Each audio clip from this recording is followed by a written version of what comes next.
bagi Tuhan, luar biasa, puji Tuhan. Selamat tahun baru semuanya. Sore ini kita boleh ada, saya percaya tidak ada yang kebetulan, semuanya karena kebaikan Tuhan. Amin. Saya ucapkan selamat datang di Circus Family, Circle in Jesus. Itulah arti dari kata circus. Dan di minggu perdana 2013 memang adalah hal yang unik kita ada di sini, karena saya tadi berpikir jangan-jangan kita adalah gereja pertama yang ibadah gunakan ruangan karaoke di Indonesia ini, saudara. Ini ruang karaoke. Kalau kafe banyak, tapi kalau karaoke mungkin baru kita pertama kali. Dan setahu informasi yang saya terima, kita akan ada 4 kali pertemuan menggunakan tempat ini. Ini minggu pertama, karena memang konstruksi di bawah, khususnya di restoran yang sedang dikerjakan, ternyata dampak dari pengaruh pembangunan itu, saudara, cukup luas. Hampir di seluruh sisi, termasuk fondasi-fondasi di bawah itu terkena dampak. Sehingga kita untuk 1 bulan 4 kali pertemuan tidak dapat menggunakan tempat ibadah yang seharusnya. Tapi puji Tuhan, kabar baiknya adalah kita masih bisa beribadah. Itu yang terindah. Tidak ada yang lebih indah selain kita bisa berkumpul seperti sore ini. Saya tadi agak sedikit kaget dengan kualitas suara sound system. Karena tadinya kita mau pakai sound kita, cuma kita pikir ini ruangan karaoke, seharusnya soundnya lebih baik. Tapi ternyata tidak. Jadi saya bilang ke Erik minggu depan, seharusnya kita dari kemarin tetap menggunakan sound system kita. Tapi sekali lagi, tidak ada yang lebih indah selain kita bisa berkumpul sama-sama dan beribadah. It doesn't matter place, tempatnya di mana. Tetapi selama kita datang dengan hati yang bangga akan Tuhan yang kita sembah, 2-3 orang berkumpul, Yesus hadir. Saya percaya Yesus Tuhan juga hadir di sini. Dan ini kebanggaan kita. Dan ini yang kita rayakan. Kita bukan hanya merayakan syukur atas kebaikan Tuhan dalam beberapa hari perjalanan kita di 2013 ini. Karena saya percaya walaupun 2013 adalah tahun yang baru, nggak semuanya juga baru di hidup kita. Betul nggak, saudara? Ada banyak hal-hal yang masih kita bawa kok. Dan kita nggak bisa hindari. Kita nggak bisa hilangkan. Kita nggak hidup dalam fantasi, kita nggak hidup dalam imajinasi. Betul, even though spirit semangat kita di awal tahun, wow, bisa dikatakan mungkin menggebu-gebu, ada sebuah desire baru untuk kita menentukan target. Tetapi kita nggak bisa tutup mata, masih ada hal-hal yang kita bawa dari 2012. Even waktu kita datang ke tempat ini, setiap kita bawa cerminan tentang diri kita masing-masing, betul nggak? Dan setiap cerminan itu membuahkan nilai-nilai tersendiri tentang diri kita. Kita mungkin bisa berkata puji Tuhan, tapi adakah yang tahu mungkin di antara kita lagi sedih banget? Adakah yang tahu mungkin ada di antara kita lagi kecewa berat? Mungkin dalam ketakutan. Tapi inilah kehidupan nyata, karena Alkitab juga berkata dunia tidak sempurna. Tapi yang paling indah adalah kita meresponi kebaikan dan cara Tuhan untuk bisa mengumpulkan kita di sini. Dan saya selalu yakin kesempurnaan Tuhan tanpa batas. Kami di sini yang melayani bisa terbatas, ada kekurangan. Tetapi saya terlalu yakin dengan cara Yesus yang hebat dalam melayani kita.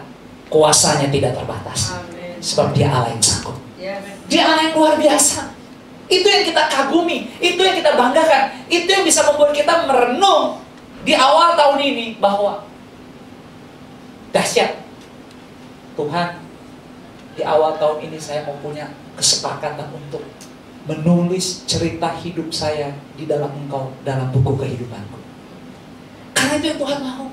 Saudara, cerita adalah sesuatu yang penting. Saya katakan sama-sama cerita. Saudara, cerita punya kekuatan. Kalau saudara tadi datang awal melihat multimedia di awal, di sini dikatakan kita memberitakan, katanya. Kita mengkomunikasikan keselamatan, katanya.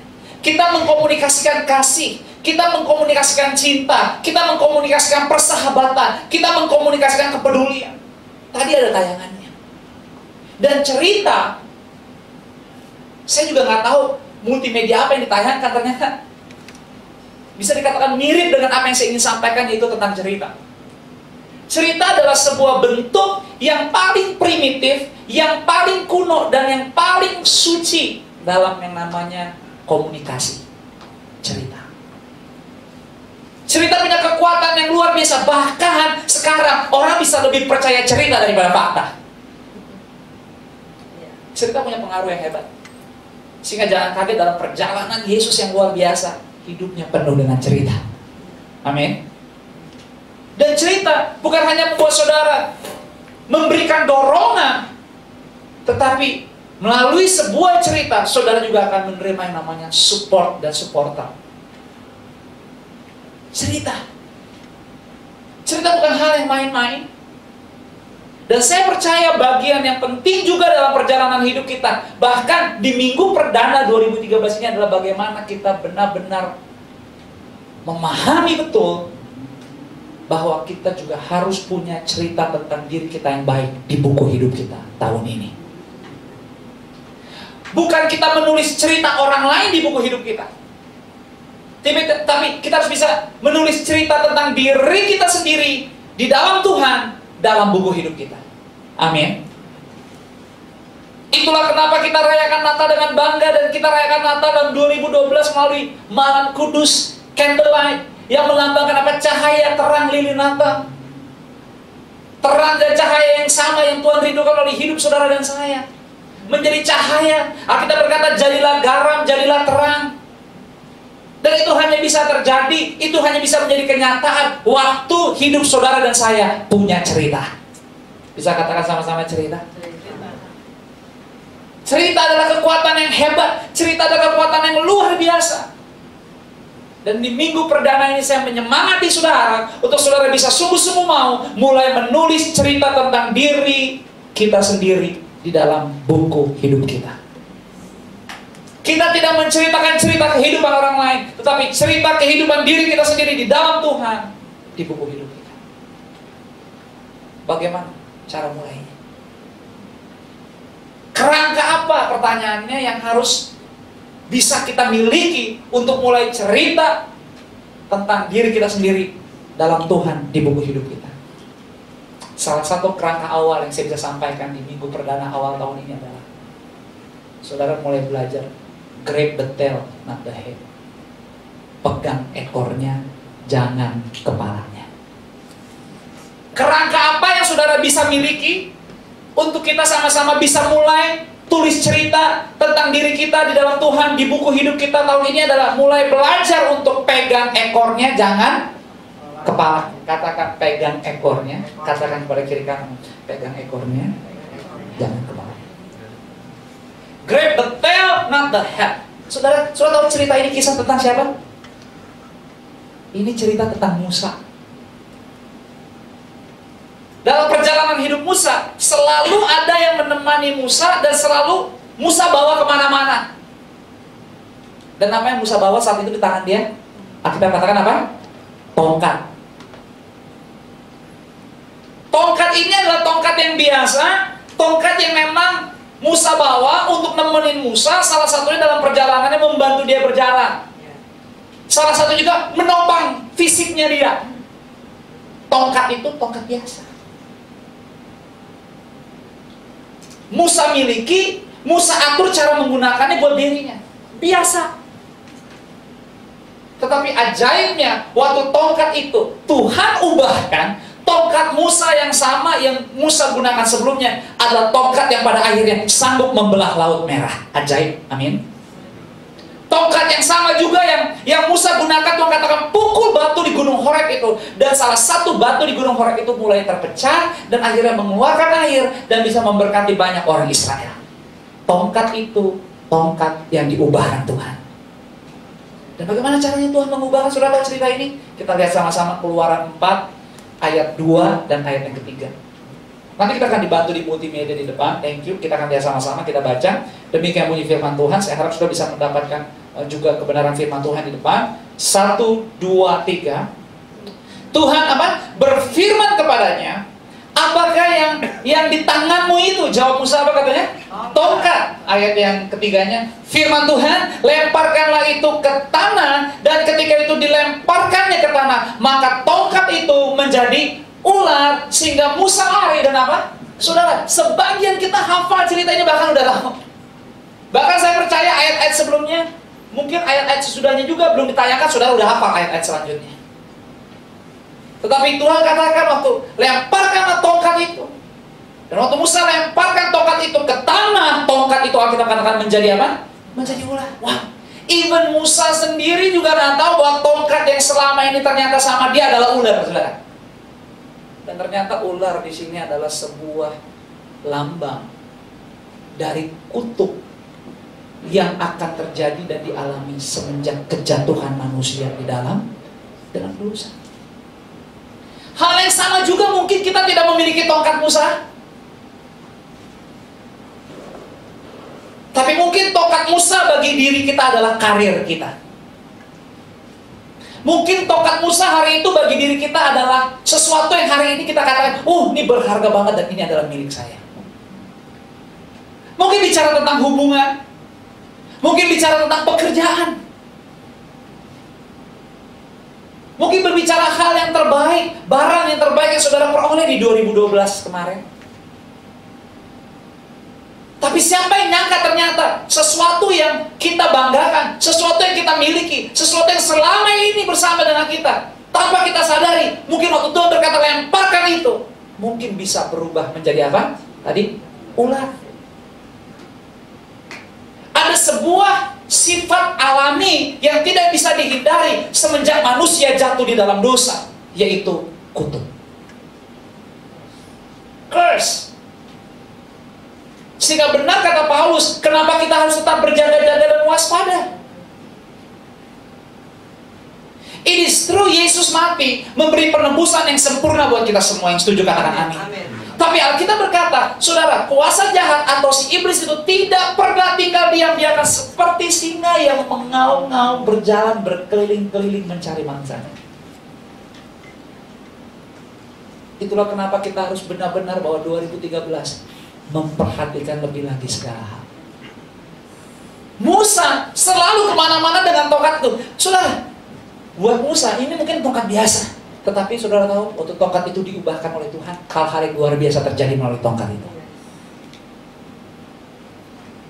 Dan waktu Musa melihat tongkat itu menjadi ular, dia takut, dia khawatir, dia kaget, dia lari. Tapi Tuhan katakan, no, jangan lari, jangan takut. Pegang ekornya, tapi jangan kepalanya. Hal yang sama demikian dalam hidup ini. Untuk mulai cerita, menulis cerita tentang diri kita di dalam Tuhan di buku hidup kita, mulai dengan sungguh-sungguh belajar untuk pegang ekor bukan kepalanya. Karena kalau kita pegang kepalanya, kemungkinan besar kita dipatok, saudara. Alias apa begini, pegang ekornya, tapi kepalanya adalah bagian Tuhan. Saudara, 2013 adalah tahun yang baru buat kita. Setuju nggak? Tadinya tahun ini nggak ada. Tapi saya mau mengajak saudara tolong mengerti dan memahami. Jangan berfantasi ria tentang hal-hal yang ada di depan tahun ini. Tapi izinkan Tuhan terlebih dulu ada di sana. Tapi perhatikan dan hidupi dengan sungguh-sungguh dalam kebenaran hidup kita hari ini, sekarang, saat ini. Dan hidup kita sekarang adalah tanggung jawab kita. Don't grab the head, tapi buntutnya. Tuhan yang pegang kepalanya. Dan kalau Tuhan yang melakukan, kalau Tuhan yang meminta, saudara jangan takut, sebab dia Tuhan yang maha besar. Amin. Dia Tuhan yang ajaib, dia Tuhan yang hebat, dan dia Tuhan yang luar biasa. Amin. Ini waktu tanggal 3 Januari saya ingat di tempat ini di bawah saya ketemu dengan seorang tua yang saya kenal. Nah, saya ngobrol-ngobrol dan dia katakan, "Jos, gimana tahun baru?" "Oh, puji Tuhan, Pak. Tahun baru kamu kemana?" "Liburan, Pak." "Enggak, Pak, saya gereja." Saya katakan, "Bapak kemana?" "Oh, saya di sini, Jos. Jam 6 pagi, tanggal 1 saya udah di sini." "Pak, jam 6 pagi Bapak udah di sini ngapain?" "Loh, saya tiap pagi saya jam 6 udah ada di sini." "Oh, gitu. Menurut kamu 2013 gimana, Jos?" Saya katakan, "Pak, kalau menurut saya 2013 pasti luar biasa. Karena Alkitab Tuhan yang saya sembah berkata, rahmatnya selalu baru setiap hari. Oh gitu. Tetapi sebenarnya Jos, menurut orang Cina, kata dia, ini belum tahun baru. Oh gitu Pak, kenapa? Karena menurut orang China, Tionghoa, nanti tahun baru tuh Februari tanggal 11 pas Imlek. Baru jadi tahun 2013. Oh gitu Pak. Iya. Dan sekarang nih Jos, tahunnya tuh tahun Year of Snake katanya. Oh, ular air katanya, benar, ular air. Udah gitu tanggalnya tahun 13 lagi Jos, which is not good. Saya bilang, Pak kalau di Itali tanggal 13 itu atau angka 13 itu lucky number. Tapi dia katakan, oh di China tuh ada maksud tertentu. Walaupun nggak semuanya buruk, tetapi kata dia 2013 Jos, kita harus lebih hati-hati. Oh gitu Pak, iya. Karena kemungkinan katanya hal-hal yang buruk terjadi itu bisa ada. Saya coba dengerin. Oh, saya memang agak sedikit memperhatikan kalau Bapak ini ngomong karena Bapak ini sama kepercayaannya itu luar biasa sudah. Bener-bener dalam banget, deep, dalam. Jadi saya coba memahami, coba mengerti apa sih yang mau disampaikan. Dan dia mulai cerita. Oh ini mulai sesuatu yang serius. Oh gitu Pak. Tapi saya bilang Pak, tapi saya lihat Bapak belum pernah liburan sama sekali loh. Wah, liburan gak terlalu perlu Jos katanya. Kita harus justru 2013 di tahun ular ini harus berjaga-jaga.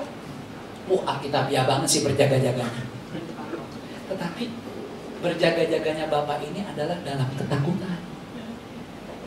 Tuhan Yesus tidak pernah mau saudara berjaga-jaga dalam ketakutan. Hari ini ada Tuhan beri, bukan untuk saudara dalam ketakutan, dalam kekhawatiran, dalam kemarahan. Enggak. Hari ini Tuhan beri supaya ada damai sejahtera. Sukacita yang penuh melingkupi hidup saudara. Berjaga-jaga nggak salah, tetapi Bapak ini punya pemahaman yang berbeda. Dan buat kita, entah tahun ini ular air, ular laut, atau ular udara. Tapi kalau Yesus ubahkan, semua ular bisa mendatangkan berkat dan kuasa. It's all about Jesus. Ini semua cerita tentang Yesus, demikian hidup kita. Yang saya coba ingin sampaikan kepada saudara begini, saudara, please mengerti, ada hal-hal yang alami di hidup kita yang tidak bisa kita hindari. Sekarang saya tanya, bisa nggak kita kecewa? Bisa. Bisa nggak kita dalam situasi kemarahan? Bisa. Bisakah orang melakukan hal yang tidak pantas kepada kita? Bisa. Anything can happen. Hal-hal alami bisa terjadi. Tapi saya katakan kepada saudara, apapun yang terjadi dalam cerita hidup saudara, apapun hal alami itu, mungkin saudara dalam ketakutan, tapi just make sure bahwa hidup ketakutan saudara ada dalam Yesus. Maka ketakutan saudara akan diubahkan menjadi kekuatan yang membawa saudara kepada keberanian dalam kebenaran. Mungkin secara lemah, mungkin secara fisik kita lemah dan sedang sakit, tapi kalau kita bawa kelemahan fisik kita semuanya tetap ada dalam Tuhan dan melakukan firman-Nya, maka bagi Dia tidak ada yang mustahil untuk mengubahkan kelemahan kita sakit menjadi kesembuhan. Yes, kita nggak bisa hindari sifat alami kita.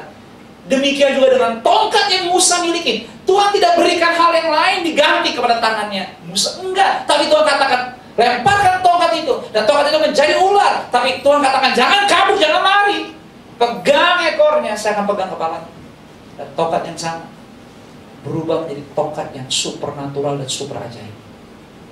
Demikian hidup saudara dan saya.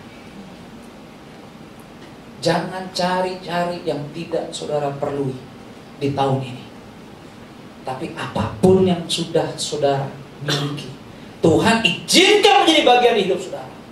Bahwa sungguh-sungguh kepada Tuhan, maka Tuhan sanggup ubahkan semua yang biasa di hidup saudara menjadi luar biasa di hidup saudara. Itu dahsyatnya Tuhan kita. Hari kemarin, Sabtu kemarin tanggal 5 Januari, waktu saya coba menyiapkan tempat ini di bawah, ternyata kita nggak bisa dan harus mulai pindah pada hari ini di atas ini. Saya mulai coba melakukan apa yang perlu disiapkan, apa yang perlu dilihat, apa yang perlu. Tadinya lampu ini lebih gelap saudara. Jadi kita beli bohlam berapa? 16 atau 18. Tadinya mesum habis. Tapi buat saya nggak ada masalah sih.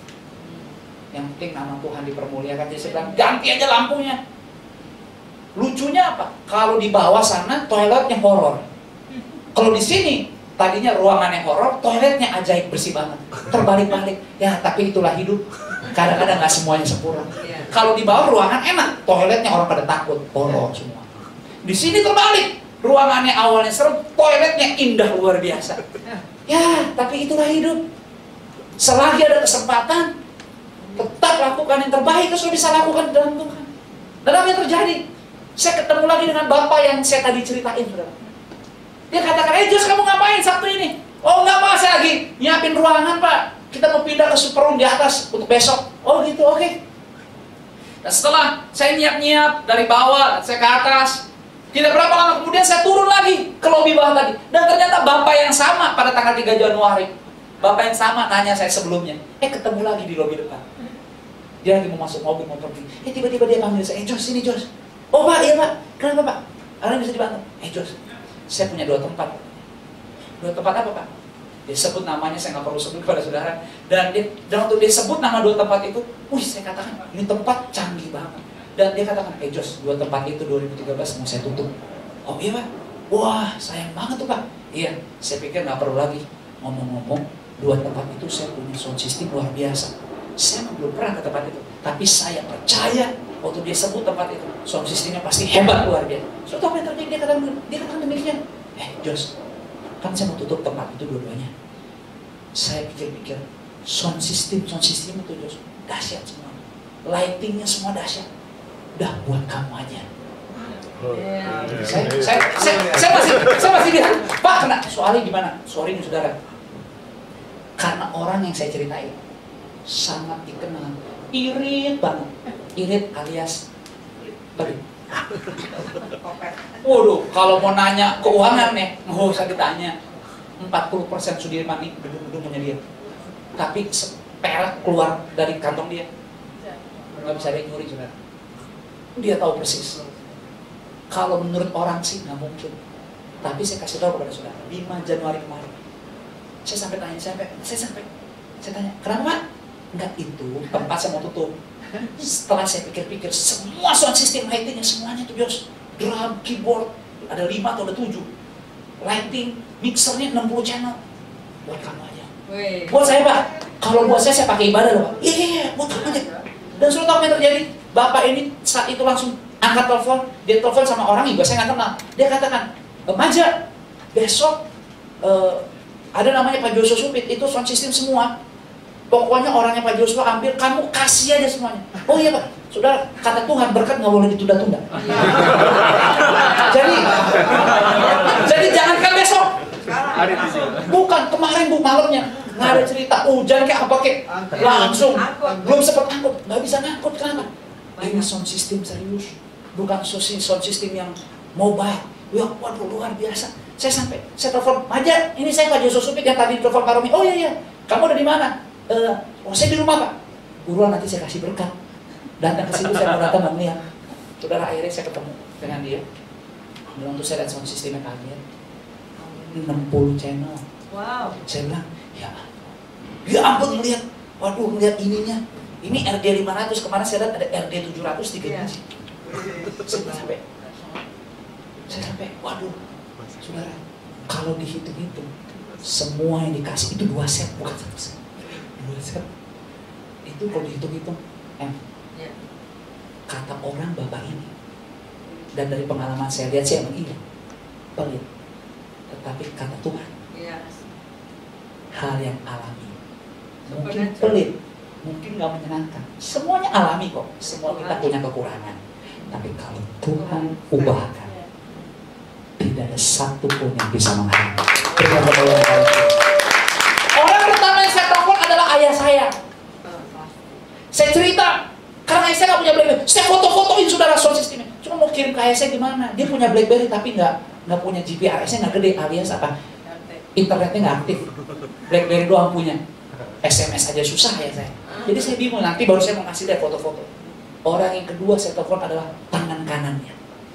Saya telepon tangan kanannya. Bro, ayah baru dapat berkat dari bos ini.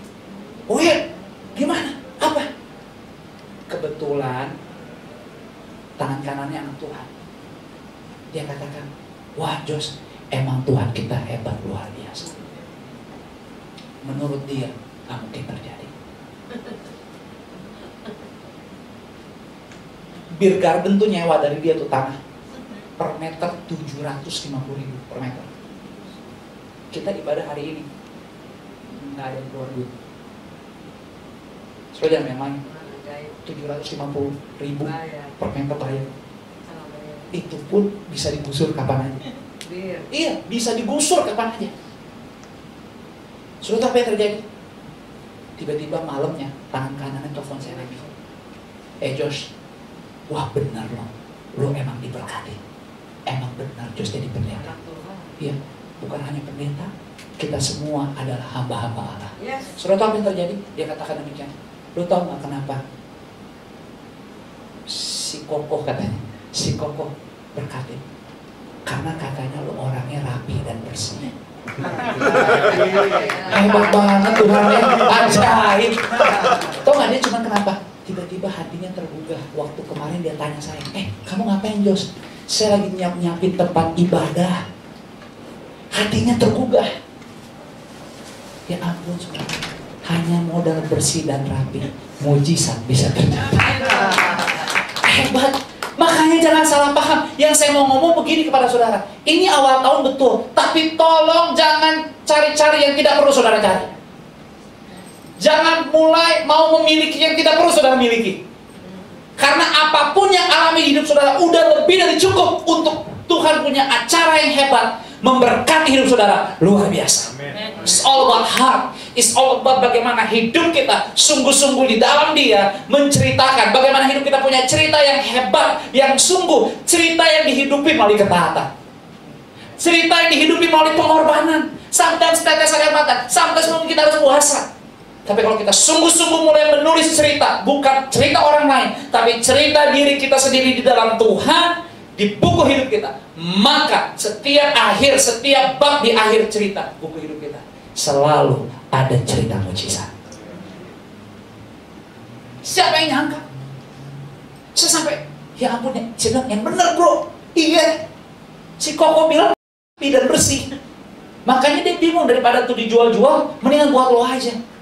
Ya ampun, beli bagel aja pasti mesti bayar sendiri di bawah. Kalau Tuhan punya cara, jangankan bagel 34.000, sound system miliaran, Tuhan bisa kasih secara gratis. Ajaib. Dan memang cocok dengan pekerjaan saya. Dia nggak kasih mobil Aventador Lamborghini ke saya. Dia nggak kasih mobil-mobilnya dia tuh saudara. Jos nih mobil-mobil pakai buat pelayanan, kagak. Yang dia kasih adalah yang cocok dengan pelayanan saya. Kalau Tuhan kasih berkat kepada saudara, tidak pernah berkat itu berkonfrontasi dengan hal alami dalam hal hidup yang Tuhan beri buat saudara. Saudara setuju?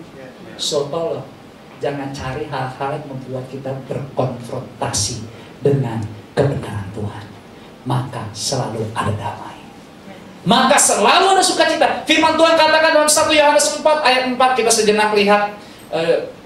Sebentar lagi kita akan selesai 1 Yohanes 4 ayat yang keempat, dan kita akan menerima ibadah sakramen perjamuan kudus pada sore hari ini. Sama-sama kita baca demikian bunyi firman Tuhan. 1, 2, 3. Kamu berasal dari Allah anak-anakku, dan kamu telah mengalahkan nabi-nabi palsu itu. Sebab roh yang ada di dalam kamu lebih besar daripada roh yang ada di dalam dunia. So, inilah yang menjadi perenungan buat kita bahwa kenapa saya mulai ajak saudara untuk mulai bisa menulis cerita tentang diri kita masing-masing di buku hidup kita adalah karena roh Allah hidup di dalam kita. So, suka atau tidak, apapun pergumulan, apapun masalah, apapun tertawa dan air mata kita, saudara dan saya adalah anak-anak Allah yang hidup. Dan Allah yang kita sembah, Allah yang tidak pernah berubah. Dia bukan Tuhan yang merancangkan kecelakaan. Dia Tuhan yang memberikan rancangan damai, sejahtera, dan masa depan yang penuh harapan. So, maukah saudara menulis cerita di buku hidup saudara di dalam Tuhan? Apakah saudara mengerti tentang keberadaan saudara? Siapa diri kita? Sehingga di minggu perdana awal tahun ini, kita mulai bisa memahami bagaimana kita bisa mulai menulis cerita tentang diri kita. Bukan dengan kuat dan gagah, tapi kita belajar menyerahkan lebih dulu semuanya kepada Tuhan. Dan Tuhan katakan, lemparkan. Dan waktu yang dilemparkan menjadi ular, karena itulah alami kutuk yang ada. Kata Tuhan, jangan takut, pegang buntutnya, saya pegang kepalanya. Maka yang biasa bersama Tuhan menjadi luar biasa. Yes. Itu kebanggaan kita. Ayat terakhir hari ini Galatia 2 ayat 20. Galatia 2 ayat yang ke-20 katakan demikian. Sama-sama kita baca Galatia 2 ayat yang ke-20. 1, 2, 3. Namun aku hidup, tetapi bukan lagi apa? Aku sendiri yang hidup, melainkan Kristus yang hidup di dalam aku. Dan hidupku yang kuhidupi sekarang apa? Di dalam daging. Sangat benar. Adalah hidup oleh iman dalam anak Allah yang telah mengasihi aku dan menyerahkan dirinya untuk aku. Yes, kita hidup dalam sifat keberadaan alami dalam kedagingan. Tapi saudara, bukan lagi saudara yang hidup, tapi Tuhan yang hidup di dalam kita, di mana Dia anak Allah telah mengasihi kita dan menyerahkan dirinya untuk kita. Jadi artinya saudara selalu punya cerita untuk bisa ditulis. Karena pada akhirnya bagi saudara yang suka baca firman, saudara akan tersenyum dalam hati. Ternyata firman Tuhan tidak berubah. Semua yang ditulis Alkitab benar-benar menjadi kenyataan. Amin. Banyak hal yang baru, teknologi baru, hal-hal baru, penemuan baru. Mobil Daklan Isan juga masih baru, tapi remnya belum. Saudara, banyak hal yang baru dan banyak hal yang gak sempurna. Tetapi Alkitab tidak berubah dan sempurna sampai selama-lamanya. Jadi jangan biarkan ada lembaran hari di hidup saudara kosong tanpa cerita tentang diri saudara. Tuhan hidup dalam saudara. Kita hidup di dalam Tuhan. Oleh iman dalam anak Allah yang telah mengasihi dan menyerahkan dirinya. Sebentar kita terima tubuh dan darahnya melalui ibadah sakramen perjamuan kudus. Malam ini rayakan buku hidup saudara setiap hari di dalam Tuhan. Esok hari belum ada, tapi kalau besok kita ada di sana, bangun dan mulai melangkah. Sebab ternyata saya kasih tahu, di saat kita beribadah seperti ini, Tuhan sedang menyiapkan esok hari untuk saudara dan saya. Semua karena anugerahnya. Kita bersyukur hari ini kita bisa ada. Kalau saudara mungkin suka dengar radio, salah satu radio rohani adalah milik kita, 1079 FM SSK Radio, FM 1079. Salah satu program favorit, terfavorit, artinya paling banyak acaranya adalah DMS, doa mengubah segalanya. Sudah tahu kenapa terfavorit? Terfavorit itu karena ada banyak orang yang hidupnya menderita, bisa terhubung dengan orang-orang yang punya cerita. Dan orang-orang yang punya cerita, mereka menceritakan tentang kabar baik melalui doa. Sebabnya acaranya adalah doa mengubah segalanya. Salah satunya ada Bu Meta di sini. Kalau saudara sekali-sekali main ke sana dan saudara mulai ikut berdoa bagi para penelpon, saya kasih tahu, saudara akan keluar pintu studio jam 3 pagi. Saudara akan berkata, Tuhan, Engkau baik di hidupku. Saudara tahu kenapa? Karena ratusan orang tiap menit telepon nggak berhenti, mencari kehidupan yang terhubung dengan Tuhan. Karena banyak orang even mereka takut akan hari esok. Banyak kesusahan, banyak penderitaan. Hari ini kita ibadah mungkin di ruang karaoke, mungkin ada kekurangan. Tapi saya kasih tahu saudara dan saya, saudara dipilih, saudara dipanggil sore ini. Tuhan tetapkan supaya saudara punya cerita yang dibagikan kepada banyak orang. Amin. Amin. Kita selesai. Tapi ingat, ceritakan ceritamu kepada banyak orang. Find your story partner. Ceritakan teman-teman untuk saudara bisa bercerita. Bukan hanya cerita, mulai share, mulai sharing. Supaya apa? Saling berbagi, impartasi cerita. Maka apapun situasi yang kau katakan pada orang lain, Mungkin kau berkata, temanku kurang mendukung aku, situasi nggak memungkinkan dengan baik. Kalau ada Yesus dan kuasanya di sana, yang biasa akan menjadi luar biasa. 2013, nggak ada yang tahu. Nggak semuanya baru tadi saya katakan. Nggak semuanya baru di tahun ini. Tapi tetap Tuhan sudah terlebih dahulu ada di tahun ini. Terima tahun ini di hidup saudara dengan baik, dengan bangga. Karena Tuhan adalah Tuhan yang tidak pernah meninggalkan kita. Namanya disebut Immanuel. Selamat malam, Tuhan memberkati kita luar biasa. Have a blessed Sunday. Dan sebelum kita mengakhiri semuanya,